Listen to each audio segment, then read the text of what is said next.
Welcome students. The next topic is magnetic dipole. अब देखिए हम क्या देख रहे हैं इसमें, circular current loop as a magnetic dipole.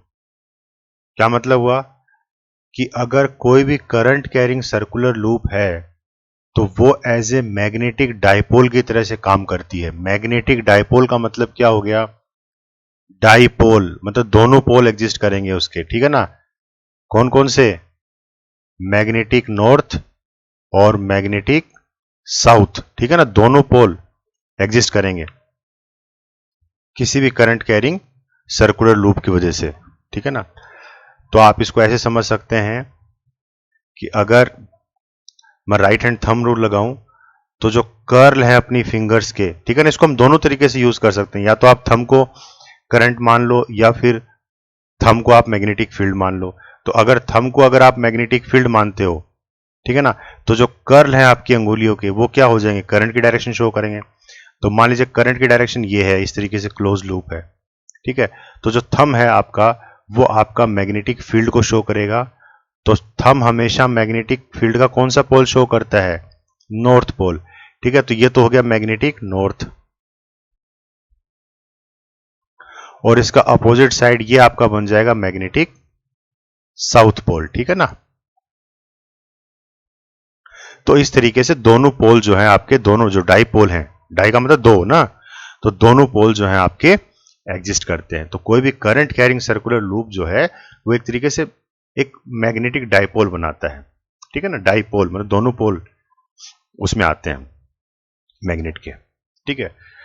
तो हमने क्या किया है इसमें, देखिए magnetic field on axis of circular current loop.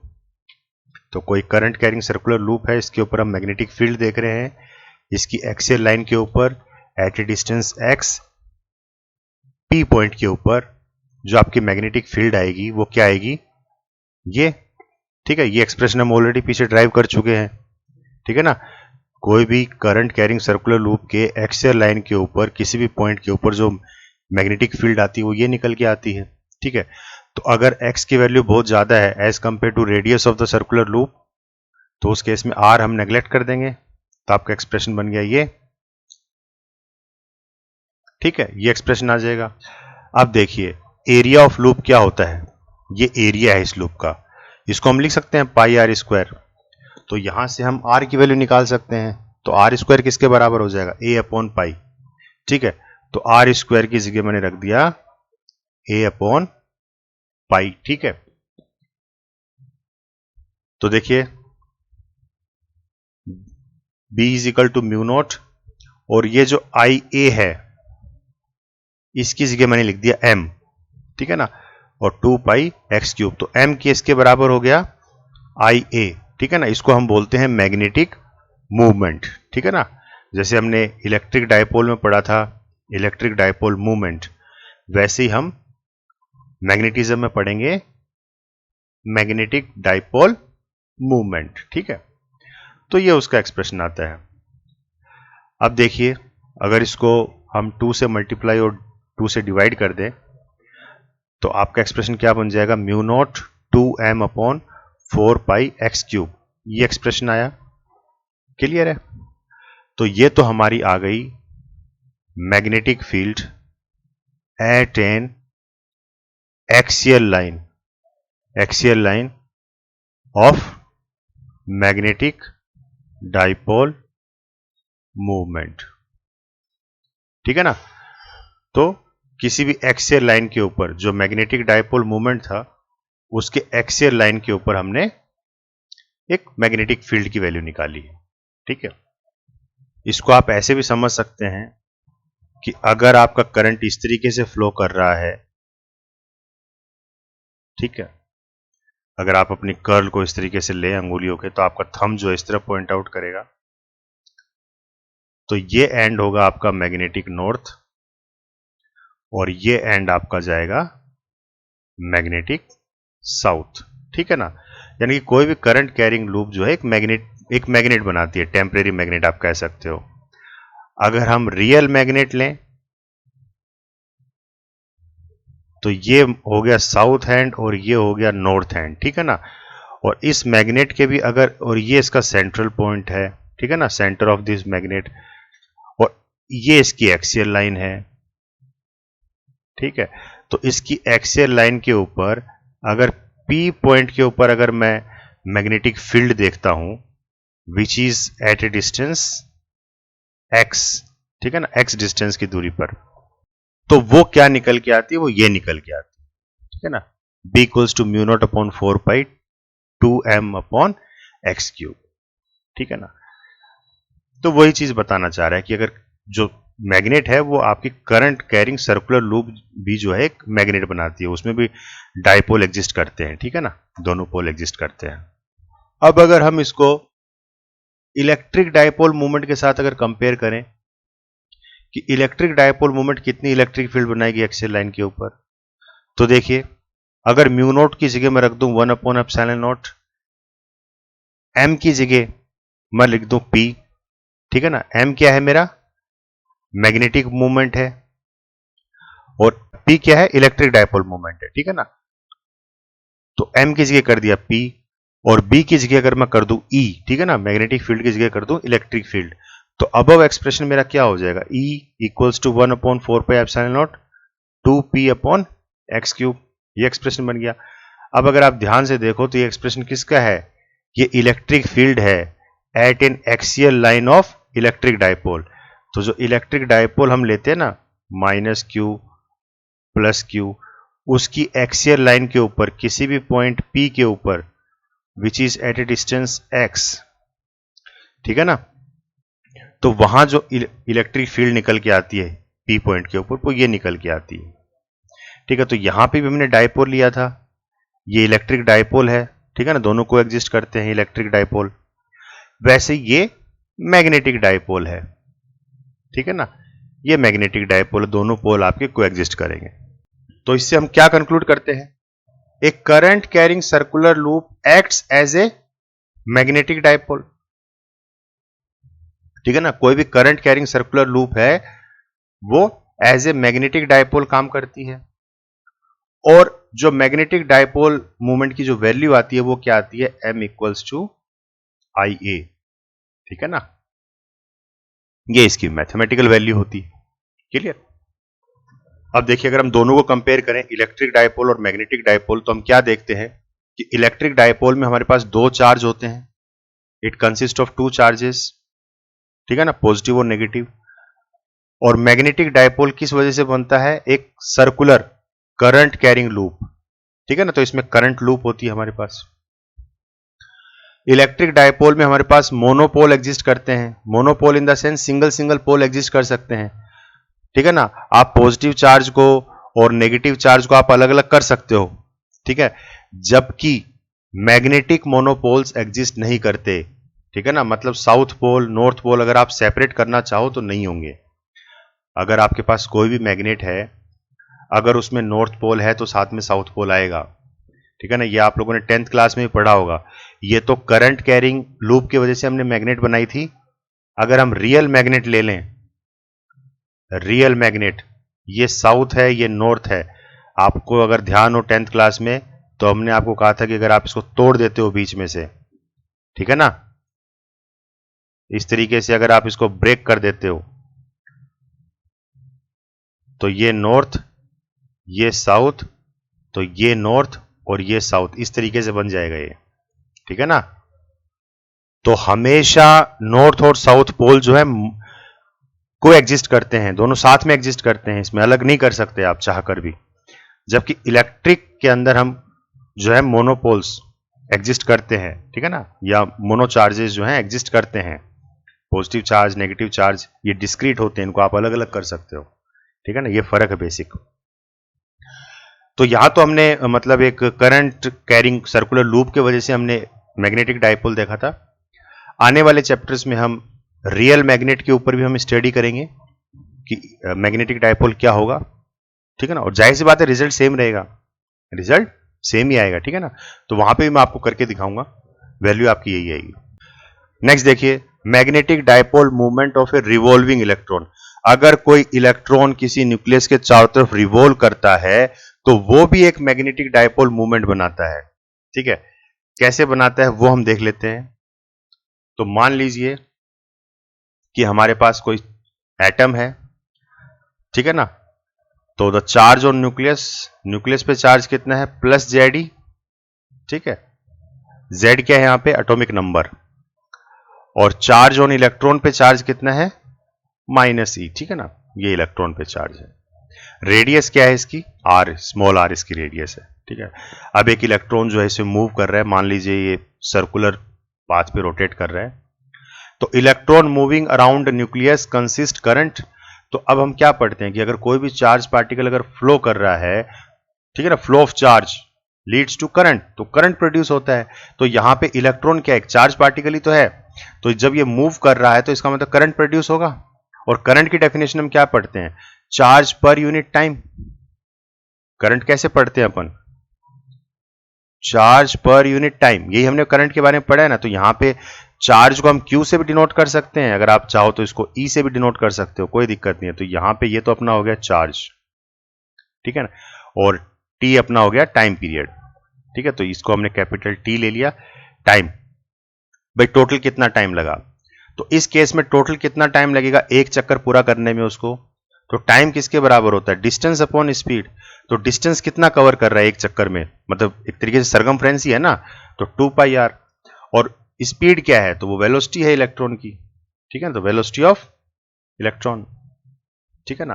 तो 2 पाई आर अपॉन वी, इसको यहां टी की जगह पुट कर देंगे तो एक्सप्रेशन क्या हो जाएगा, E upon 2 pi r upon v. तो वी ऊपर चला जाएगा तो EV अपॉन 2 पाई आर, ये करंट आ गया। अब देखिए मैग्नेटिक मूवमेंट ऑफ इलेक्ट्रॉन, अगर इलेक्ट्रॉन की मैग्नेटिक मूवमेंट देखें due to its orbital motion, क्योंकि यहां पे इलेक्ट्रॉन क्या कर रहा है, गोल गोल घूम रहा है, तो उस ऑर्बिटल मोशन की वजह से हमें देखना पड़ेगा ना। तो उसको हम जनरली हम मैग्नेटिक मूवमेंट को कैपिटल M से डिनोट करते हैं, लेकिन यहां पे हम स्पेशल केस ले रहे हैं, यहां पे हम इलेक्ट्रॉन का देख रहे हैं और वो भी कैसा है, जो कि सर्कुलर मोशन में है। तो इसको हम थोड़ा सा डिफरेंशिएट करने के चक्कर में इसको कैसे डिनोट कर देंगे, म्यू एल, ठीक है ना, म्यू एल इससे डिनोट कर देंगे, ठीक है। एल आपका क्या है यहां पे, एंगुलर मोमेंटम है, ये एंगुलर मोमेंटम है। और म्यू आपका क्या शो कर रहा है, मैग्नेटिक मोमेंटम, ठीक है। तो एक तरीके से कैसे लिख सकते हो इसको कि magnetic movement of an electron due to its angular momentum. Clear है। तो मूवमेंट किसके बराबर होता है, आई ए। तो सेम एक्सप्रेशन ये आ जाएगा, किसके बराबर होगा, आई ए के बराबर होगा। करंट हम पीछे निकाल चुके हैं, EV अपॉन 2 पाई आर। और एरिया सर्कुलर में आपका इलेक्ट्रॉन मूव कर रहा है ना, तो ये कितना एरिया कवर कर रहा है, ये पूरा एरिया कितना होता है सर्कल का, तो पाई आर स्क्वायर, क्योंकि रेडियस उसकी क्या है, आर है, तो पाई आर स्क्वायर, ठीक है। तो एक्सप्रेशन क्या हो जाएगा, EV R अपॉन 2, ठीक है। अब इसको देखिए डिनोमिनेटर और न्यूमरेटर दोनों को मल्टीप्लाई कर दीजिए मास ऑफ इलेक्ट्रॉन से, मास ऑफ इलेक्ट्रॉन से इसको मल्टीप्लाई कर दो और मास ऑफ इलेक्ट्रॉन से इसको डिवाइड कर दो, ठीक है। तो एक्सप्रेशन क्या आ जाएगा आपका, तो देखिए इसमें आपके V R और ME ये तीनों मिलके क्या बनते हैं, एंगुलर मोमेंटम बनता है। अगर आपको ध्यान हो, एंगुलर मोमेंटम को हम कैपिटल L से डिनोट करते हैं, और ये किसके बराबर होता है, the product of linear momentum and the perpendicular distance from the axis of rotation, perpendicular distance from the axis of rotation, यही होता है ना। ये तो हो गया आपका एंगुलर मोमेंटम, एंगुलर मोमेंटम, ठीक है। तो अपने यहां पे इसको हम किससे डिनोट कर रहे हैं, स्मॉल एल से डिनोट कर रहे हैं, इसको कैपिटल एल से भी कर सकते हो, स्मॉल एल से भी कर सकते हो। और ये है आपकी लीनियर मोमेंटम, लीनियर मोमेंटम। और लीनियर मोमेंटम किसके बराबर होता है, मास इंटू वेलोसिटी, ठीक है ना, मास इंटू वेलोसिटी। तो देखिए एक्सप्रेशन क्या बन जाएगा, एल को हमने स्मॉल एल ले लिया, मास अपना क्या है, मास ऑफ इलेक्ट्रॉन है अपना, ये वेलोसिटी ऑफ इलेक्ट्रॉन है, और ये रेडियस ऑफ इलेक्ट्रॉन हो गई, ठीक है ना, सर्कुलर पाथ की। तो MEVR इसको हम लिख सकते हैं ना L, तो वही हमने L लिख दिया यहां पे, ठीक है ना। तो क्या बन गया एक्सप्रेशन, EL अपॉन 2 ME बन गया। तो ये आपकी आ गई क्या, म्यू एल। तो आप लिख लो, अगर म्यू एल आपकी क्या है, magnetic moment due to angular momentum.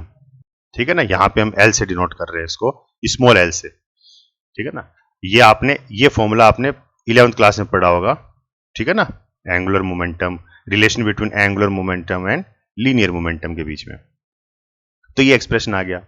ठीक है, अब अगर इसकी डायरेक्शन पूछी जाए, भाई डायरेक्शन क्या होगी, क्योंकि ये तो हमने मैग्नीट्यूड निकाल दी, तो इस मोमेंटम की डायरेक्शन क्या होगी, मोमेंट की। तो as per right hand thumb rule आप निकाल सकते हो। ठीक है, तो राइट हैंड थंब रूल में देखिए, आपका इलेक्ट्रॉन क्लॉकवाइज डायरेक्शन में मूव कर रहा है, तो आप अपनी अंगुलियों को कर्ल कीजिए क्लॉकवाइज डायरेक्शन में, तो आपका थंब किस तरह पॉइंट आउट करेगा, आपसे दूर जा रहा है ना थंब। ठीक है ना, इसका मतलब आप कह सकते हो कि इनवर्ड है, डाउनवर्ड डायरेक्शन में है। ठीक है, तो वर्टिकली डाउनवर्ड डायरेक्शन में आपकी मैग्नेटिक मूवमेंट आ जाएगी। क्लियर। अब इससे हम क्या कंक्लूड करते हैं, any charge in uniform circular motion would have an associated magnetic movement. कोई भी चार्ज अगर सर्कुलर मोशन में है तो उसके अंदर एक मैग्नेटिक मूवमेंट होगी, जो कि किसके बराबर है, mu L is equal to, और यहां पे देखिए चार्ज हम क्या ले रहे हैं, यहां पे हम चार्ज क्या ले रहे हैं, इलेक्ट्रॉन को ले रहे हैं। ठीक है, तो यहां पे क्या हो जाएगा, माइनस ही आ जाएगा। ठीक है ना, चार्ज एज इलेक्ट्रॉन। ठीक है, यहां पे जो आप पीछे एक्सप्रेशन आपने देखा था, ये जो ई था ये अपना सिंपल चार्ज था, एनी चार्ज, ये कोई भी चार्ज है, चार्ज को आप क्यू से भी डिनोट कर सकते हो और आप ई से भी डिनोट कर सकते हो। ठीक है, तो यहां पे हम पर्टिकुलर केस ले रहे हैं, अपना चार्ज क्या है, इलेक्ट्रॉन है। ठीक है, तो हम इलेक्ट्रॉन लिख देंगे, तो इलेक्ट्रॉन के साथ माइनस आएगा, तो माइनस ई हमने लिख दिया। ठीक है, अब जब आप माइनस ई लिख दोगे तो एक्सप्रेशन आपका क्या हो जाएगा, माइनस एल और ई अपॉन 2me, इसको ऐसे लिख सकता हूं। अब माइनस एल का मतलब क्या हुआ, इसका मतलब क्या हुआ, ये आपकी क्या है, एंगुलर मोमेंटम है, और नेगेटिव साइन क्या शो कर रहा है, अपोजिट डायरेक्शन में है। तो इससे angular momentum of electron is opposite in direction to the magnetic moment. तो जो मैग्नेटिक मोमेंट की डायरेक्शन है, एंगुलर मोमेंटम क्या है उसमें, उसके अपोजिट डायरेक्शन में है। ठीक है ना, तो negative sign shows angular momentum that is L is opposite in direction to that of magnetic moment. इसी तरीके से हम एक चीज और इसमें ऑब्जर्व करते हैं, electron also spin about itself. अगर आप केमिस्ट्री में अगर आपने पढ़ा हो, ध्यान दिया हो, तो अगर आपने देखा होगा ये चीज कि इलेक्ट्रॉन जो है वो सर्कुलर तो मूव करता है न्यूक्लियस के चारों तरफ, नो डाउट, लेकिन वो स्पिन भी करता है। ठीक है ना, जैसे अर्थ रिवॉल्व भी करती है, साथ साथ में रोटेट भी करती है, तो सेम वही केस है, इलेक्ट्रॉन जो है सर्कुलर पाथ में भी रहेगा, साथ में स्पिन भी करेगा। ठीक है ना, तो इससे भी एक मूवमेंट बनती है। तो we have another magnetic movement associated with electron, that is magnetic movement due to spin of electron, और इसको हम डिनोट करते हैं म्यू एस से। ठीक है ना, तो इस स्पिन के वजह से भी एक मैग्नेटिक मूवमेंट बनती है। ठीक है ना, तो इसको हम क्या बोल देते हैं, मैग्नेटिक मूवमेंट, ये magnetic movement due to spin of electron, due to spin of electron, ये आप यहां लिख सकते हो। क्लियर। तो देयरफॉर जो नेट मैग्नेटिक मूवमेंट है of an electron is given by, तो जो नेट मैग्नेटिक मूवमेंट कितनी बनी किसी भी इलेक्ट्रॉन की वजह से, तो वो इन दोनों का वेक्टर एडिशन हो जाता है, म्यू एस और म्यू एल का। Clear. Now let's do some of the numericals. First question, find the magnetic field at point O. तो आपको डायग्राम गिवन है, सेंट्रल ओ पॉइंट पे हमें मैग्नेटिक फील्ड निकालनी है। ठीक है, करंट की डायरेक्शन आपको दे रखी है, दो सर्कुलर सेमी सर्कुलर एक तरीके से लूप कह सकते हो आप। तो देखिए मान लेते हैं कि B1 जो है मैग्नेटिक फील्ड वो किस वजह से है, ड्यू टू BA आर में जो करंट फ्लो कर रहा है उसके वजह से जो मैग्नेटिक फील्ड बन रही है वो मान लो B1 है, ठीक है। और वो क्या है, वो 0 के बराबर है। क्यों? Because 0 lies on the axis of AB के एक्सिस पे लाई कर रहा है ना 0, ठीक है ना। और एक्सियल लाइन पे मैग्नेटिक फील्ड हमेशा क्या होती है, 0 होती है। इसको आप ऐसे समझिए कि जब करंट, हमने पीछे एक्सप्रेस किए हैं डेरिवेशन इससे रिलेटेड, कि करंट अगर आपका इस तरीके से फ्लो कर रहा है तो मैग्नेटिक फील्ड उसके चारों तरफ बनती है, ठीक है ना, चारों तरफ बनती है, ये मैग्नेटिक फील्ड है, ठीक है। लेकिन कभी भी उसके ऊपर मैग्नेटिक फील्ड नहीं बनती, करंट कैरिंग कंडक्टर के ऊपर मैग्नेटिक फील्ड नहीं बनती कभी भी, मतलब उसी के एक्सियल लाइन के ऊपर मैग्नेटिक फील्ड नहीं बनेगी। तो वही चीज है यहां पे, ठीक है ना। अगर आपको मैं फॉर्मूला याद दिलाऊं तो फॉर्मूला क्या है इसका, ठीक है, ये फॉर्मूला है हमारे सामने। तो देखिए करंट और जो लेंथ एलिमेंट है इन दोनों के बीच में एंगल कितना आता है, साइन फाई, ठीक है ना। तो अगर आप इसी को लेंथ ले लो, ये मेरी लेंथ हो गई A से B तक L, ठीक है। तो इसकी डायरेक्शन क्या है, स्ट्रेट लेंथ है, तो डायरेक्शन इसी के अलोंग होगी, और करंट की डायरेक्शन भी यही इसी के अलोंग जा रही है। तो दोनों के बीच में एंगल कितना बन गया, 0 बन गया, ठीक है ना। तो साइन फाई यहां पे क्या हो गया, साइन 0, तो ये पूरा 0 हो जाएगा। तो इस वजह से मैग्नेटिक फील्ड क्या आ जाएगी आपकी, 0 आ जाएगी। अब दूसरी मैग्नेटिक फील्ड देख लेते हैं B2, जो किसके वजह से बन रही है, AD की वजह से बन रही है, AD इस सर्कुलर लूप की वजह से बन रही है। तो ये किसके बराबर हो जाएगा, तो इसका मैं स्टैंडर्ड फॉर्मूला लिख के दिखाता हूं आपको। ये देखिए B equals to mu naught I upon 4 pi R into theta degree. आपको ध्यान हो तो ये फॉर्मूला भी हमने पीछे ड्राइव किया है, तो ये फॉर्मूला है। तो यहां पे R क्या है, अपनी R1 है भाई, इस सर्कुलर लूप के हिसाब से रेडियस कितनी है R1, और थीटा कितना डिग्री बना रहा है, तो देखिए सेमी सर्कुलर है नहीं ये, तो सेमी सर्कुलर है तो मैक्सिमम कितना डिग्री एंगल बना सकता है, 180 डिग्री बना सकता है। तो 180 डिग्री को हम लिख सकते हैं पाई, तो angle suspended at the centre, ठीक है। तो इसको सोल्व करेंगे तो क्या आ जाएगा, mu naught I upon 4 R1, ठीक है। और इसकी डायरेक्शन क्या होगी, तो आप राइट हैंड थंब रूल लगाओ, A से D की तरफ आप अपनी उंगलियों को कर्ल करो in the direction of current. तो जो थंब है वो किसको पॉइंट आउट करेगा, मैग्नेटिक नॉर्थ पोल को, और वो किसकी तरफ होगा, अपवर्ड डायरेक्शन में, आपकी तरफ आएगी ना अंगूठा, तो अपवर्ड डायरेक्शन में मैग्नेटिक फील्ड आ गई।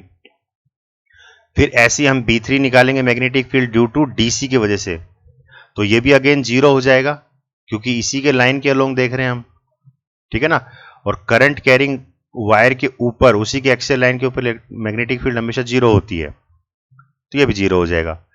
फिर हम देख लेते हैं B4 due to CB loop, CB loop, ये लूप ले लेते हैं। तो देखिए सेम ऊपर वाला एक्सप्रेशन है, यहां पे करंट की डायरेक्शन हमारी बदल गई है, ठीक है ना। तो उस वजह से सिर्फ मैग्नेटिक डायरेक्शन बदलेगी आपकी, फॉर्मूला वही रहेगा, ठीक है, बस रेडियस चेंज हो जाएगी। वहां R1 थी, यहां रेडियस R2 हो गई, एंगल उतना ही आएगा पाई, तो कितना हो गया, mu naught I upon 4 R2, ये तो मैग्नीट्यूड हो गई। और क्योंकि करंट की डायरेक्शन इसमें चेंज हो गई है, क्लॉकवाइज जा रहा है, तो थंब की, अब थंब किस तरफ पॉइंट आउट करेगा, इन टू द पेपर, ठीक है ना, तो ये डाउनवर्ड डायरेक्शन, ये मैग्नेटिक फील्ड आ जाएगी, ठीक है। तो ओवरऑल रिजल्ट क्या हुआ सेंटर के ऊपर, तो नेट मैग्नेटिक फील्ड कितनी आई, कैसे निकालोगे, तो लार्जर मैग्नेटिक फील्ड से माइनस कर दो स्मॉलर मैग्नेटिक फील्ड। तो लार्जर मैग्नेटिक फील्ड किसकी वजह से होगी, B1 और B3 का रोल तो खत्म हो गया, B2 और B4 बचा ना। तो B2 है आपकी AD की वजह से, और B4 है आपकी CB की वजह से, ठीक है। तो मैग्नेटिक फील्ड जो होती है वो इनवर्सली प्रोपोर्शनल टू डिस्टेंस होती है, तो जितना दूर जाएंगे मैग्नेटिक फील्ड स्ट्रेंथ उतनी कम हो जाएगी। क्योंकि अगर हम एक्सप्रेशन देखें तो हम क्या देखते हैं, मैग्नेटिक फील्ड इस तरीके से इनवर्सली प्रोपोर्शनल टू R होती है, ठीक है ना। तो क्योंकि R2 की रेडियस ज्यादा है, तो इसका मतलब उसकी मैग्नेटिक फील्ड आपकी कम मिलेगी आपको, यानी कि जो B1 की जो मैग्नेटिक फील्ड आ रही थी वो ज्यादा आएगी। सॉरी B2 की मैग्नेटिक फील्ड ज्यादा आएगी एज कंपेयर टू B4, ठीक है ना, क्योंकि R2 जब लिया था तो R2 के लिए कौन सी थी, B4 थी ना, तो B4 कम हो जाएगी B2 से, ठीक है। तो B2 और B4 हम निकाल चुके हैं, पीछे माइनस कर दो, तो ये तो आपकी रिजल्टेंट मैग्नीट्यूड आ जाएगी सब्ट्रैक्ट करोगे तो। और ओवरऑल डायरेक्शन क्या होगी, तो जो बड़े वाले की डायरेक्शन रहेगी वो रहेगी, तो यानी कि B2 यहां पे बड़ा है अपना, तो B2 की डायरेक्शन क्या है, अपवर्ड है, तो अपवर्ड डायरेक्शन आएगी, तो direction would be along larger magnetic field that is upward. Clear. Next question देखिए, consider a tightly wound 100 turn coil of radius 10 centimeter carrying a current of 1 ampere. What is the magnitude of the magnetic field at the center of the coil? तो हमारे पास एक circular loop है, ठीक है ना, और कितने टर्न्स कैरी करती है वो, 100 टर्न्स हैं उसके अंदर, नंबर ऑफ टर्न्स 100 हैं, करंट कैरी कर रही है 1 एम्पियर, और रेडियस क्या है इसकी 10 सेंटीमीटर। तो आप इसको कन्वर्ट कर लो, 10 into 10 to the power -2 metre, और you can say 10 to the power -1 metre. तो मैग्नेटिक फील्ड सेंटर में क्या होगी, तो उसका फॉर्मूला क्या है, mu naught I upon 4πr और इंटू एंगल कितना सस्टेन कर रहा है, जो हमने पीछे अभी किया था ना, मैंने लिख के दिखाया था आपको फॉर्मूला, वही फॉर्मूला लगेगा। तो सेंटर में through out the circular loop पूरा का पूरा 360 डिग्री कवर करेगा ना, तो रेडियंस में हम लिख सकते हैं ना 2π, तो angle suspended at the centre 2π, ठीक है। तो सारी वैल्यूज आपको गिवन है, नंबर ऑफ टर्न्स आपके n है, तो इसको पूरे को n से मल्टीप्लाई कर दो आप, तो देखिए पाई से पाई कट जाएगा, ये 2 से 2 ये कट गया, तो mu naught I upon 2r आ गया, ठीक है ना। और अगर n नंबर ऑफ टर्न्स हैं तो आप n से मल्टीप्लाई कर दो इस एक्सप्रेशन को, ठीक है। बाकी सारी वैल्यूज आपको गिवन है ही, कितना आएगा इसमें 6.28 into 10 to the power -4 tesla. Clear. Next question देखिए, a long straight wire carries a current of 35 ampere, what is the magnitude of the field B at a point 20 centimetre from the wire.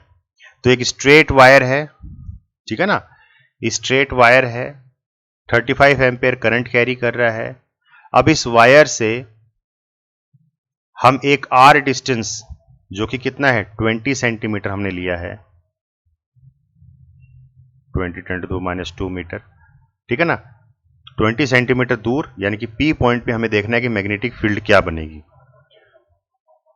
तो magnetic field का formula क्या है, due to a straight current carrying conductor mu naught I upon 2πr। तो ये सारी values अपने को given ही है, ठीक है। पाई की वैल्यू अपने को गिवन होती है 3.14, म्यू नॉट की वैल्यू अपने को पता ही है 4π इंटू 10 टू द पावर -7, अपन ऐसे पढ़ा है ना इसको, mu naught upon 4π is equal to कितना होता है 10 टू द पावर -7, तो म्यू नॉट क्या हो गया 4π इंटू 10 टू द पावर -7, ठीक है ना। करंट अपने को दे ही रखा है, डिस्टेंस अपने को दे ही रखा है, ठीक है। तो इसको सोल्व करेंगे तो कितना आ जाएगा 3.5 into 10 to the power -5 tesla. Clear. The next topic is the moving coil galvanometer.